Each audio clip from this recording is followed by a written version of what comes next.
नमस्कार दोस्तों, कहानी क्राइम चैनल पर आपका स्वागत है। दोस्तों, आज की हमारी जो क्राइम की कहानी है वो है भोपाल मध्य प्रदेश से। तो चलिए दोस्तों, शुरू करते हैं क्राइम की इस सच्ची कहानी को। 12 दिसंबर 2017 को मध्य प्रदेश की राजधानी भोपाल के थाना अशोका गार्डन में काफ़ी भीड़ भाड़ थी। धीरे धीरे ये भीड़ बढ़ती जा रही थी। लोग ये जानने के लिए उस भीड़ का हिस्सा बनते जा रहे थे कि आखिर यहाँ हो क्या रहा है। लोग एक दूसरे का मुंह भी ताक रहे थे कि यहाँ हो क्या रहा है। उधर से गुजरने वाला हर आदमी बिना ठिठके आगे नहीं बढ़ रहा था। इसकी वजह ये थी कि शायद माजरा उसकी समझ में आ जाए। जब उन्हें सच्चाई का पता चला तो सभी के सभी हक्के बक्के रह गए। एक लड़की जिसकी उम्र 23-24 साल रही होगी, वो एक लड़के का गिरेबान पकड़कर कह रही थी, सर, इसने मेरी जिंदगी बर्बाद कर दी। इसने मेरे साथ बहुत बड़ा धोखा किया है। इसके बाद उस लड़की ने थाना पुलिस को जो बताया, उसके अनुसार उस लड़के ने फर्जी आईपीएस अधिकारी बनकर उसे शादी का झांसा दिया था। काफ़ी समय तक वो उसकी इज्जत को तार तार करते हुए उसके भरोसे से खेलता रहा। यही नहीं, शादी करने के नाम पर उसने उससे लाखों रुपए भी लिए थे। लड़की को जब लड़के की सच्चाई का पता चला तो उसने फरार होने की कोशिश की, लेकिन लड़की ने घर वालों की सहायता से उसे पकड़ लिया और थाने ले आई। हर माँ बाप की यही ख्वाहिश होती है कि वो अपनी औलाद को पढ़ा लिखा कर इस काबिल बना दे कि वो खूब तरक्की करे। ऐसी ही ख्वाहिश याकूब मंसूरी की भी थी। वो अपनी बेटी जेबा को गेट की तैयारी करवा रहे थे। जबकि मुसलमानों में आमतौर पर यही माना जाता है कि लड़कियों को ज़्यादा पढ़ा लिखा कर उनसे नौकरी थोड़े ही करवानी है, लेकिन याकूब मंसूरी की सोच इसके परे थी। वो जेबा को पढ़ा लिखा कर कुछ करने के लिए प्रेरित करने के साथ साथ हर तरह से उसकी सहायता भी कर रहे थे। जेबा मंसूरी भी अपने वालिद के सपनों को साकार करने में पूरी ईमानदारी से जुटी थी। वो परीक्षा की तैयारी मेहनत से कर रही थी। वो पढ़ने में भी काफ़ी होशियार थी। उसे पूरी उम्मीद थी कि इस साल वो गेट की परीक्षा पास कर लेगी। इसके लिए वो रात दिन मेहनत कर रही थी, लेकिन जो सपने उसने बुने थे उस पर समीर खान की नज़र लग गई। जवान होती लड़की के लिए हर माँ बाप की यही ख्वाहिश होती है कि उनकी बेटी के लिए किसी भी तरह एक अच्छा सा लड़का मिल जाए।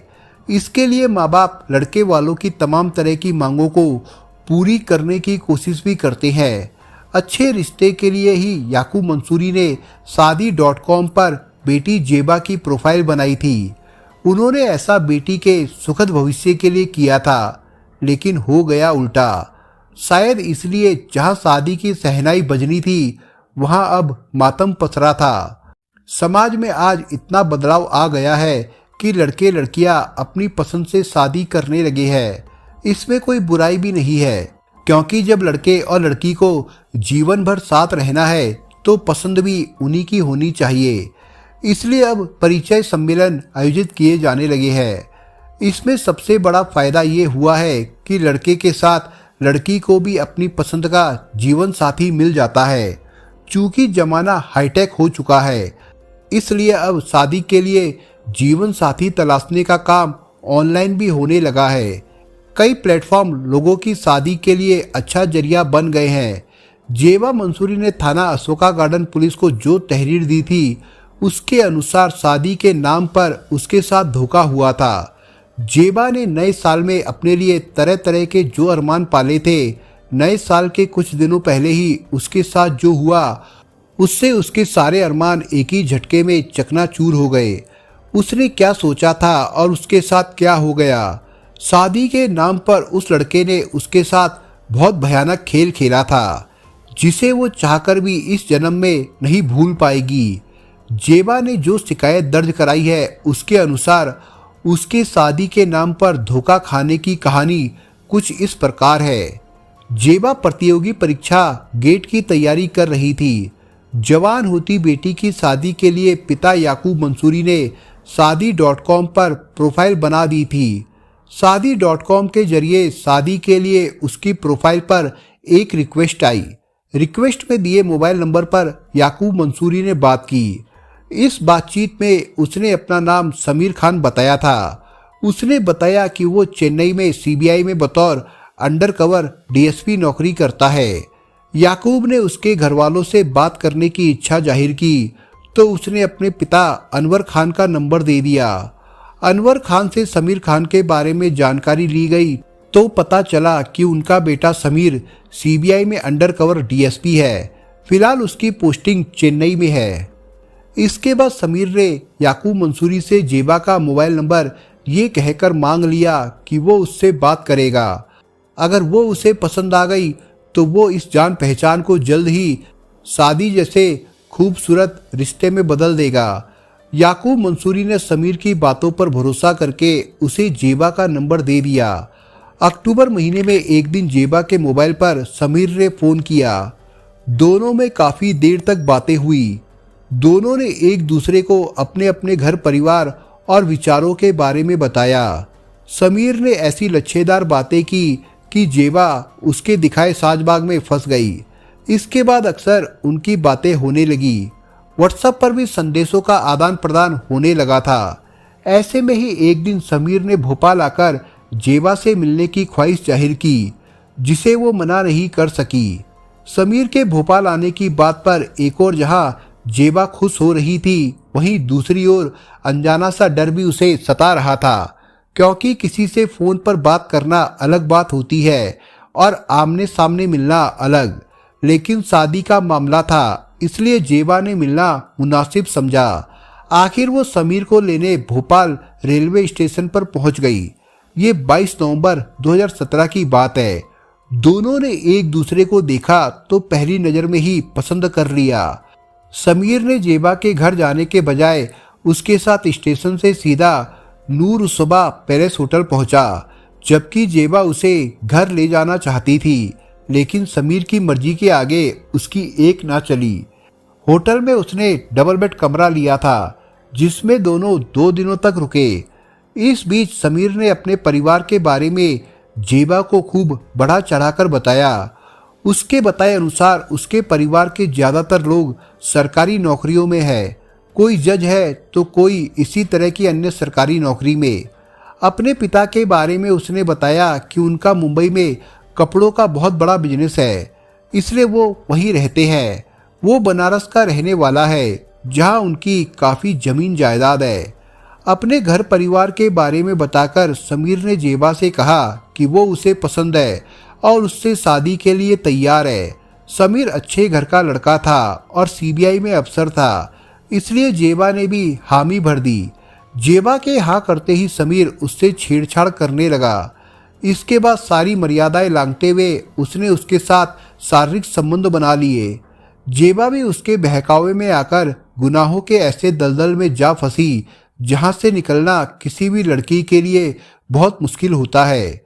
भोपाल में 2 दिन रुकने के बाद समीर ने कहा कि ऑफिशियल काम से उसे दिल्ली जाना है। इससे जेबा को लगा कि वाकई उसे वहां जरूरी काम होगा, लेकिन बाद में पता चला कि वो सब झूठ था। ये सब जेबा काफी बाद में जान पाई। दिल्ली जाने के बाद समीर ने उसे फोन किया। डरते हुए उसने बताया कि उनके होटल में रुकने का पता उसके घर वालों को चल गया है, जिससे वे काफी नाराज है। उसकी बातें सुनकर जेबा शॉक हो गई। वो ये क्या कह रहा है? अब क्या होगा? उसकी कितनी बदनामी होगी? समीर ने जेबा को समझाते हुए कहा कि वो बिल्कुल परेशान ना हो।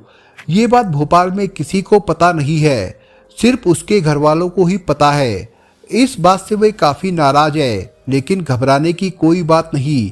कुछ दिनों में वो सब संभाल लेगा। वो बिल्कुल परेशान ना हो, वो उन्हें मना लेगा। वो फिर भोपाल आ रहा है। 2 दिन बाद समीर फिर भोपाल आया और उसी होटल के कमरे में रुका, लेकिन इस बार जेबा होटल में उसके साथ नहीं रुकी, लेकिन उससे मिलने रोज आती रही। अंत में जब समीर ने दबाव डाला तो वो 8 नवंबर से 23 नवंबर तक होटल में रुकी रही। समीर से उसके शारीरिक संबंध बन ही चुके थे, इसलिए इस बार भी वो उससे शारीरिक संबंध बनाता रहा। जेबा ने एतराज जताया तो उसने होटल में ही काजी को बुला लिया और उनके सामने कहा कि वो उससे निकाह करके उसे अपनी बीवी मान रहा है। इस तरह से जेबा का निकाह समीर से हो गया। वो समीर की बीवी बनकर रहने लगी, जबकि उनके इस निकाह का कोई लिखित सबूत नहीं था। इतने दिनों तक होटल में साथ रुकने के बाद जेबा समीर को अपने मम्मी पापा से मिलवाने के लिए सागर ले आई, जहां मकरोनिया सागर में उसका पुश्तैनी मकान था। वहां भी वो अपनी लच्छेदार बातों के जाल में फंसाकर जेबा के घरवालों के सामने एक अच्छा लड़का बना रहा। याकूब मंसूरी और उनकी पत्नी को भी समीर पसंद आ गया था। अब इस रिश्ते में कोई अड़चन नहीं थी। कुछ समय तक सागर में रुककर दोनों भोपाल लौट आए। समीर भोपाल स्थित जेबा के घर पर भी कई दिनों तक रुका रहा। वहां भी दोनों ने जिस्मानी रिश्ते बनाए। समीर ने जेबा के साथ साथ उसके घरवालों को भी इस बात का पक्का यकीन दिला दिया था कि वो सीबीआई में अंडर कवर डीएसपी है और उसका सिलेक्शन आईपीएस के रूप में हो गया है, जिसकी ट्रेनिंग हैदराबाद में होनी है। आईपीएस की ट्रेनिंग पर वो इसलिए नहीं जा पा रहा था क्योंकि किसी वजह से स्टे लगा था, लेकिन अब स्टे हट गया है, इसलिए उसे ट्रेनिंग के लिए हैदराबाद जाना है। ऐसे में ही जेबा ने उससे पूछ लिया कि वो वर्दी क्यों नहीं पहनता, तो उसने कहा कि वो सीबीआई अफसर है, इसलिए उसे पहचान छिपाकर रखनी पड़ती है। जब कभी ऑफिस जाना होता है तो वो वर्दी पहनता है। जेबा के कहने पर एक दिन समीर ने उसे आईपीएस की वर्दी पहनकर दिखाते हुए कहा कि जब कभी ऑफिशियल मीटिंग होती है तब वो ये वर्दी पहनकर जाता है। जेबा को उस वर्दी पर संदेह हुआ क्योंकि उस पर सीनियर अफसरों के बैज लगे थे। इसके बाद समीर ने उसे सील लगे हुए कई दस्तावेज दिखाए। एक दिन समीर परेशान सा सोफे पर चुपचाप बैठा था। जेबा ने परेशानी की वजह पूछी तो उसने धीमी आवाज में कहा, क्या बताऊं, मुझे ट्रेनिंग के लिए हैदराबाद जाना है, जिसके लिए काफी पैसों की जरूरत है। होटल में मिलने को लेकर पापा अभी तक नाराज है, इसलिए उनसे किसी तरह की सहायता की उम्मीद नहीं है मुझे। अब परेशानी ये है कि ट्रेनिंग का खर्चा कहाँ से आएगा। समीर की बातों में आकर जेबा ने कहा, आप परेशान मत हो, मैं आपके लिए पैसों का इंतजाम कर दूंगी। समीर मना करता रहा। इसके बावजूद कई बार में जेबा ने तकरीबन 2 लाख रुपए उसे दे दिए, क्योंकि उसे कभी उस पर संदेह नहीं हुआ था। जब भी जेबा समीर से घर वालों के बारे में पूछती या मिलवाने की बात कहती, वो कोई ना कोई बहाना बनाकर टाल जाता। जेबा को उससे मिले करीब 2 महीने हो गए थे, लेकिन उसने अपने मम्मी पापा से मिलवाने की कौन कहे, फोन पर बात तक नहीं करवाई थी। इन्हीं बातों से जेबा को उस पर शक होने लगा। संदेह गहराया तो उसने अपने पापा से समीर के बारे में पता करने को कहा। उसने और उसके मम्मी पापा ने समीर से उसकी नौकरी और पढ़ाई के कागजात मांगे तो वो टाल मटोल करने लगा। याकूब मंसूरी ने अपने कई परिचितों को समीर के बारे में पता करने के लिए लगा दिया। नतीजा ये निकला कि उसकी असलियत का पता चल गया। समीर को पता नहीं कैसे भनक लग गई कि उसकी पोल खुल गई है। वो अपना बैग लेकर घर से भागने की फिराक में था। तभी जेबा ने कहा, समीर, हमें तुम्हारी असलियत का पता चल गया है। अब मैं तुम्हें पुलिस के हवाले करूंगी, जिससे तुम्हारी बाकी जिंदगी जेल में कटेगी। समीर डर गया। उसने कहा, अगर तुम लोगों ने मेरी शिकायत पुलिस में की तो मैं तुम सभी को जान से मार दूंगा। लेकिन उसकी इस धमकी से ना जेबा डरी और ना ही उसके मम्मी पापा। याकूब मंसूरी ने अपने दोस्तों की मदद से समीर को पकड़ लिया और थाना अशोका गार्डन ले गए, जहां वो खुद को पुलिस अधिकारी होने का भरोसा दिलाता रहा और वादा करता रहा कि जेबा से ही शादी करेगा। लेकिन शादी का झांसा देकर शारीरिक शोषण करने के साथ लाखों रुपए ऐंठने वाले समीर की असलियत जेबा को पता चल गई थी। इसलिए उसने उसकी किसी भी बात पर भरोसा नहीं किया। मामले की नजाकत को भांपते हुए अशोका गार्डन पुलिस ने समीर को तुरंत हिरासत में ले लिया। समीर को हिरासत में लेने के बाद पुलिस ने याकूब मंसूरी के घर में रखे उसके बैग को कब्जे में लेकर तलाशी ली तो उसमें से सीबीआई सहित कई संस्थानों की फर्जी मोहरें मिली। यही नहीं, उसके पास से डीआईजी रैंक के पुलिस अधिकारी की वर्दी भी मिली। समीर ने एक गलती ये की थी कि उसने जो वर्दी खरीदी थी वो डीआईजी रैंक के पुलिस अधिकारी की थी। पूछताछ में उसने बताया कि ये वर्दी उसने बिहार के भागलपुर से खरीदी थी। एसएसपी हितेश चौहान के अनुसार समीर अनवर खान बहुत ही शातिर दिमाग था। उसने बड़ी चालाकी से शादी.com पर अपनी प्रोफाइल बनाकर जेबा मंसूरी जैसी पढ़ी लिखी लड़की को अपने जाल में फांस लिया था। बाद में पता चला कि उसने ऐसा ही कारनामा पंजाब में किया था। मध्य प्रदेश पुलिस ने पंजाब पुलिस से जानकारी हासिल की तो पता चला कि ऐसे ही मामले में वो वहां भी गिरफ्तार किया गया था। जमानत पर रिहा होने के बाद वो फरार हो गया था। पुलिस द्वारा की गई पूछताछ के अनुसार समीर मूल रूप से उत्तर प्रदेश के जिला वाराणसी का रहने वाला था। उसने दिखावे के लिए एमटेक में अप्लाई कर रखा था। उसके पिता मुंबई में झुग्गी झोपड़ी में रहते थे और फेरी में कपड़े बेचकर गुजर बसर करते थे। उसने जेबा से बताया था कि वाराणसी में उसकी तमाम जमीन जायदाद है, लेकिन ये सब झूठ था। मजे की बात यह थी कि उसने पंजाब में जो धोखाधड़ी की थी उसमें उसने 40-50 लाख रुपए की चपत लगाई थी, लेकिन कहीं से भी नहीं लगता था कि इतना पैसा उसके पास होगा। थाना अशोका गार्डन पुलिस ने समीर के खिलाफ धारा 170, 419, 420, 471, 472, 473, 376 और 506 के तहत मुकदमा दर्ज किया था। फिलहाल समीर पुलिस रिमांड पर था। पुलिस उससे कई पहलुओं पर पूछताछ कर रही थी। पुलिस द्वारा की गई पूछताछ में समीर ने जो बताया है उससे जाहिर होता है कि वो छोटा मोटा अपराधी नहीं है। समीर कितना शातिर दिमाग है, इस बात का अंदाजा इसी बात से लगाया जा सकता है कि वो भोपाल के सबसे मशहूर होटल नूर उसब्बा में 2 नवंबर 2017 से 23 नवंबर 2017 तक लड़की के साथ रुका था, लेकिन होटल प्रबंधन को उसकी कारगुजारियों की तनिक भी भनक नहीं लगी। वो इतने बड़े होटल को लाखों का चूना लगाकर रफू चक्कर हो गया था। अच्छा हुआ कि समय रहते जेबा मंसूरी को उस पर शक हो गया, वरना हाथ से निकलने के बाद फिर शायद ही कभी वो चुंगल में फंसता। होटल में 20 दिनों से ज्यादा रहने के बाद भी वो पैसे दिए बिना वहां से फरार हो गया था। होटल प्रबंधन के बताए अनुसार 2 नवंबर से 23 नवंबर 2017 तक होटल में रहने और खाने पीने का बिल 2,15,311 रुपए बना था। समीर ने चालाकी से काम लेते हुए होटल प्रबंधन को भरोसे में लेने के लिए 20,000 रुपए एडवांस जमा करा दिए थे। उसे वहां 24 नवंबर तक रुकना था, लेकिन एक दिन पहले ही वो अपना बोरिया बिस्तरा समेटकर वहां से चलता बना। समीर के बताए अनुसार उसने पंजाब के कपूरथला में भी एक बीएससी की छात्रा के साथ जालसाजी की थी। वहां भी उसने कुछ ऐसी ही कहानी गढ़ी थी। उसने वहां बताया था कि उसका सिलेक्शन आईएएस में हो गया है। इस तरह उसके बहकावे में आकर उस लड़की ने समीर से सन 2016 में निकाह कर लिया था। वहां उसने अपना नाम शमशेर बताया था। जब फर्जी आईएएस का झूठ सामने आया तो कपूरथला के थाना फगवाड़ा पुलिस ने जनवरी 2016 में शमशेर के खिलाफ धोखाधड़ी, दहेज अधिनियम और धमकाने की धाराओं में मुकदमा दर्ज कर उसे गिरफ्तार कर लिया था। शमशेर उर्फ समीर वहां 2 महीने तक जेल में बंद रहा।